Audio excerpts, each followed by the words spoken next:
อยู่สอดแจงเนาะจ้า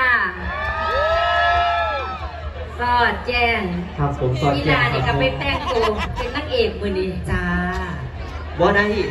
นักเอกเดมอนสิเป็นเป็นพระเอกพิซซ่าเป็นพิซซ่าเป็นพระเอกมันกายพันบอกมันหลายท่านกันใครอยู่คันอาจารย์หูมาเถียงเล่นนักเอกนี่เว้ยแลนได้ยาน่ะยาไม่ได้ยาเลยเล่าบางแสลงกำฟังนี่กับพี่ผู้สิเป็นพระเอกคือว่าอาจารย์เจ้าสิเล่นคุณสร้างคุณแผนบอก